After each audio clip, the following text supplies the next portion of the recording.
Hey guys, it's Diane here. Welcome back to the Citrus Twist YouTube channel. Today I have a process video for you. I've got this really cute photo of my husband Shane and Lily, and I am using the July add-on kit. Now, as much as I am prone to loving all of these bright colors and pretty pinks and florals, I really do want to try and make something a little bit more masculine. I'm definitely not one for assigning gender roles to colors, but I kind of think that Shane might appreciate just a layout that doesn't include pink on it. So that's what I'm aiming for today. I also want to avoid just having a white background. I'm going to use all pattern papers for today. And so I am starting off with this diamond. It's really pretty, actually, really unusual. This diamond kind of grid pattern from crepe paper in the Sweet Story collection. That's going to be my background for this layout. And there's lots of green elements in this kit, so that's what I'm going to stick with. I'm going to avoid pink and I'm going to go all green. So I've just trimmed off the branding strip from my background and I have picked out a bunch of papers. Lots of them tend to be B-sides. B-sides tend to work quite nicely for masculine layouts. And I've picked out some of those ones that again have those green tones. I am going to, I've kind of picked out other ones, sort of lots of black and white patterns too, but this background from Sweet Story is definitely on the more of a creamy colored side rather than black and white, and so those harsher black and white patterns don't work very well with it. So this is where I'm going. I've used that large diamond grid on the background, and then I've added this smaller diamond grid in the green tone. They both work really nicely together because they do have that different scale of pattern, but they are very similar in that they both have that really geometric print. So I used a few of the cut aparts from some of the Sweet Story papers. I have already used this kit, so they were some of the leftover pieces. There's one that's going to be perfect for adding my journaling, and so I've just stuck that underneath my photo. And I love this one on top here with all this repeated "you are loved," but I'm actually going to trim that down and just use that darker highlighted black one at the top. Now I had one more cut apart that I thought would work really nicely as far as layers go. It just is a little bit wide. I have added a second pattern paper sticking out on the right hand side here. It's a much more minty colored green, but I just want to add a little bit more variation in color there. And so I did have to trim just the bottom portion of that cut apart off so that when it's stuck underneath my photo, it didn't overlap that second background piece. So that's it pretty much. Those are all the layers for my layout. I'm going to start by running this cut apart piece through my typewriter to add my journaling. Then I know where everything's going to go and I can start adhering everything down.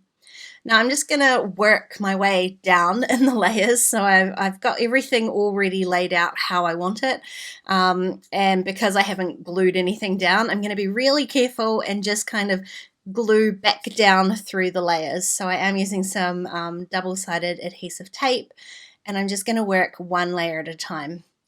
This is going to be a pretty flat layout. I am trying to fit all of my 12 by 12 layouts into my Project Life album this year. I don't want to add a second album, so I am trying to keep as many of those layouts as flat as I possibly can. However, I do love a little bit of texture and a little bit of dimension, so on most of them, I was going to say some of them, on most of these layers, I am distressing the edges of the papers just using a Tim Holtz distressing tool. I find it just gives that really nice rough texture. It's super easy to use, and it adds zero bulk to a layout. So I have been loving this tool lately. Now this is that cut apart that I did trim down, and I want to make sure that I just edge that onto my photo so you can't see any of those black and white hearts. Again, it's a little bit harsh for the color scheme that I've got going on. This one, however, works really nicely because it does have that cream background. So every layer that I'm adding here, I'm trying to sort of line it up with something underneath there. So you can see a few more of the layers as you go down. Now this is my last layer here, so you can see how easy this was to put together. Again, I'm just distressing that. Some of those cut aparts I left undistressed. just to give that kind of variation in texture so they don't all look the same, but they do have kind of a common theme running through them. I will say that distressing tool though does leave a lot of dust that I had to remember to keep shaking off my layout so it didn't get stuck to all of this adhesive tape.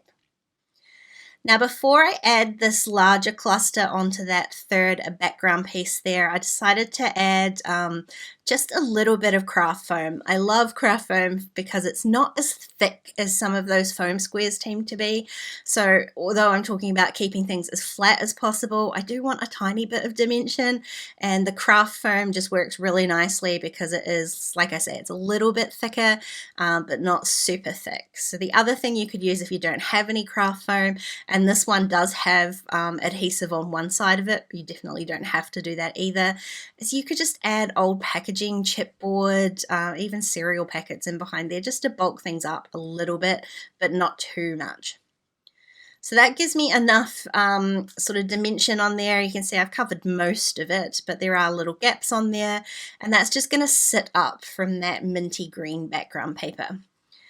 So the craft foam did have adhesive on one side, but the other side it doesn't. I would love to get some double-sided craft foam, but this one I'm just going to add a few layers of double-sided tape to the back of it just to make sure everything stays stuck down nice and securely.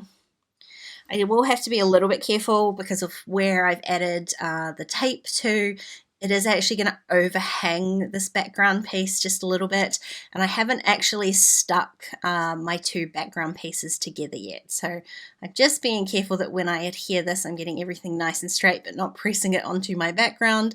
I have to adhere this first. So again, for consistency, I'm going to distress the edge of this paper, but only the one edge that sits in the middle of the page.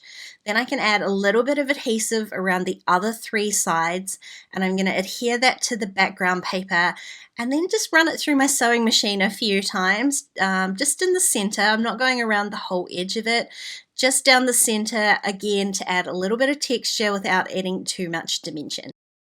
That's a process that is much quicker on camera here than it is in real life. I did actually run out of black thread, but I just was really, really rough and messy with that. And I love that kind of center line that it gives me. I used black thread just to make that really stand out. Now, to kind of carry on this really masculine theme I've got going, I want to create a really bold title. And although there is an alpha in the kit, I am going to stamp my title using the Madison alphabet. This is a really gorgeous, gorgeous alpha and really bold, really graphic. And I am going to stamp that in black. I want it to really, really stand out off the page.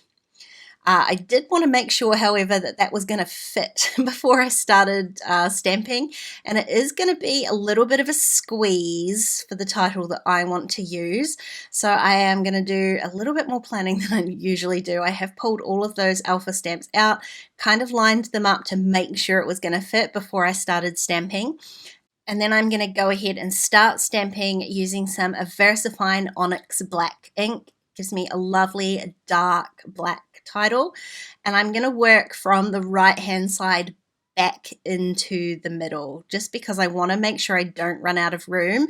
I can easily move my my photo cluster left or right depending on what I need, but if I've start too far onto the left, I'm going to run out of space for the entire word. So I'm starting on the right hand side and moving my way back in. And then I'm just going to move my ruler guide here with, I've just washi taped that really gently onto the background paper so it stays in one place. And then for the second part of my title, I'm just going to move that down so I can stamp underneath. And this time I'm aligning it to the left of the words because I know it's going to fit in here. So I've gone away, let that dry. The VersaFine ink does take a little bit of time to dry. And then I wanted to create a few splatters, and I want to use the green. I want to bring a little bit more green onto that right-hand side of the page. I didn't have any mists or sprays that were kind of the right color, so I'm just going to use some watercolors. I've got some Pink Fresh Studio watercolors here, and I'm just kind of mixing them up to try and find a green. The branding strip I had cut off earlier does have that same pattern on it, so I just used that as a little test sheet to see how the colors were going to show up on that background pattern. Now I'm just using a little paintbrush and tapping some of those smaller splatters on there. I have moved my photo off to the side so that doesn't get covered in watercolor. And I did want some larger drops, so in those cases I am actually kind of painting a circle onto the page just to make sure I get a larger amount of color. Now I decided to add a few splatters onto the top and bottom of the left-hand page as well, left-hand piece of pattern paper, just so it kind of sticks out from underneath my cluster and ties that whole thing together. Now the brilliant I don't feel like I need too much more in the way of embellishment for this page. I do want to keep it a little bit cleaner. There was this fabric bow in the kit though, and it did have that forest green, but I decided not to. I'm trying to stay masculine here, so I'm not going to add a bow to it. I am going to add some of these fabulous enamel dots from the July Life Crafted kit though. There are 2 or 3 different greens in here. I'm going to use a couple of the kind of more aquary ones and just add a few clusters of these. They're very subtle. It's kind of a tone on tone effect here, but I love that shiny texture. It's really pretty and it just adds a little bit more shine and dimension to the page. So I'm adding some down the bottom by my journaling, some around the title, and some up on the top left. And with that enamel dot, that is this page all done. This kit is gorgeous and I love that you can adapt it depending on what sort of page that you made.